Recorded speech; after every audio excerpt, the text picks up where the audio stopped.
ये देश है वीर जवानों का, अलबेलों का, मस्तानों का। इस देश का यारो क्या कहना, इस देश का यारो क्या कहना। खबर मध्य प्रदेश के विंध्य से है, जहां एक विंध्य के बहू अब बनी सैन्य अधिकारी। अपना परिचय बता दी। चीनी सैनिक के द्वारा पत्थर मारा गया रहा, जो लाग शहीद पत्नी के दिल में अब बनी ही सैन्य अधिकारी। सेना में अधिकारी बने के पुष्टि भई विधि क्षेत्र के यह पहिल बघेली न्यूज चैनल में हम कनिष तिवारी अपना पंचन का सभी जन का प्रणाम करी थे और शुरुआत करी थे यह बेहद गौरवान्वित करे वाली खबर से, जहां प्रवचक बताया दी कि चीन सेना और भारतीय सेना के बीच संघर्ष आए दिन होता है। पूर्वी लद्दाख के गलवान घाटी में 15 जून 2020 का भय संघर्ष में 20 जवानों के द्वारा अपन जान गंवा दी गई रही। 7 घंटा यह चले संघर्ष में रीवा के नायक दीपक सिंह घायल जवानों के मदद की तीर मोर्चा में पहुंचे रहे। यहां पर चीनी सैनिक के द्वारा पत्थरबाजी शुरू कर दी गई रही। यह दौरान एक पत्थर दीपक सिंह के सिर में आके लगा रहा, लेकिन अपने साथी का बचाव की तीर उनके द्वारा अपन चोट के परवाह नहीं की गए। बाद में उनकर इलाज के दौरान दम जो है टूट गया रहा, निकल गया रहा। दीपक के यह जज्बा का पूरा देश सलाम करे रहा। दीपक का लगा पत्थर उनके पत्नी के दिल में लगा। यह वजह है कि अब उनकर पत्नी देश की सेवा के निर्णय ली नहीं। दीपक के 23 वर्षीय पत्नी रेखा जो है सीडीएस परीक्षा पास कर ली नहीं। अपना बच्चे बताया दी। इलाहाबाद में 5 दिन चले इंटरव्यू के बाद रेखा के चयन भा है।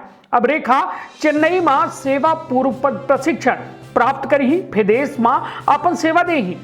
गौरतलब है कि शहीद दीपक सिंह बिहार रेजिमेंट के 16वीं बटालियन के नायक पद में रहे। उच्च चिकित्सा सहायक के रूप में सेवा दे रहे हैं। ऐसा मां गलवान घाटी में चीन सैनिकन का खदेड़े के दौरान घायल भय सैनिकन का बचावे की रूप पहुंचे रहे। साथी का बचावे के दौरान उनके सिर पर चीनी सेना के ओर से फेंका पत्थर लगा रहा। वो गंभीर रूप से घायल हो गए रहे। उनके वीरता का देखत की पिछले साल नवंबर में राष्ट्रपति रामनाथ कोविंद के द्वारा जो है मरणोपरांत वीर चक्र से सम्मानित की गया रहा। रेखा देवी जो है यह सम्मान ग्रहण करे रही। बताया दी मध्य प्रदेश के रीवा के रहने वाले रेखा देवी प्रशिक्षण के बाद जो है सैन्य अधिकारी के तौर पर भारतीय सेना में शामिल हो ही। अपना बताया दी सीडीएस परीक्षा में शहीद सैन्य जवान अधिकारी के पत्नी का छूट दी जाती। यूपीएससी द्वारा आयोजित सीडीएस परीक्षा में जवानन के पत्नी का आयु सीमा में छूट मिला थी। अन्य अभ्यर्थी की तीर आयु सीमा 19 से 25 साल तय की गई है। तो निश्चित तौर पर समझी कि यह एक बेहद गौरवपूर्ण क्षण है, जब विंध्य के बहू अब सेना में जो है दुश्मनन से लोहा ले।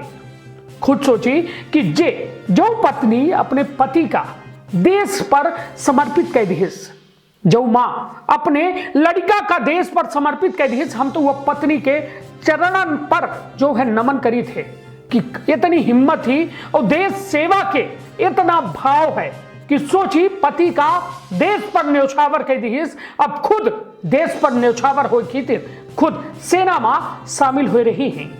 एमपी संदेश न्यूज 24 ऐसा जज्बा का सलाम करत है, हौसला का सलाम करत है और नतमस्तक होत है ऐसा लोगन पर जो देश के सेवा की तीर यह में अपन जान के बाजी दाव में लगा देते हैं। अपन अपने परिवार के रखब बहुत ख्याल। अपनो यह खबर में जो है हौसला अफजाई कर सकी थे वह शहीद के परिवार का, वह धर्मपत्नी का जो वास्तव में अपने पति के जो कहा जाए कि उनके जुनून के बदला ले जाने लगे। तो अपन अपने परिवार के रखब बहुत ख्याल। धन्यवाद, प्रणाम।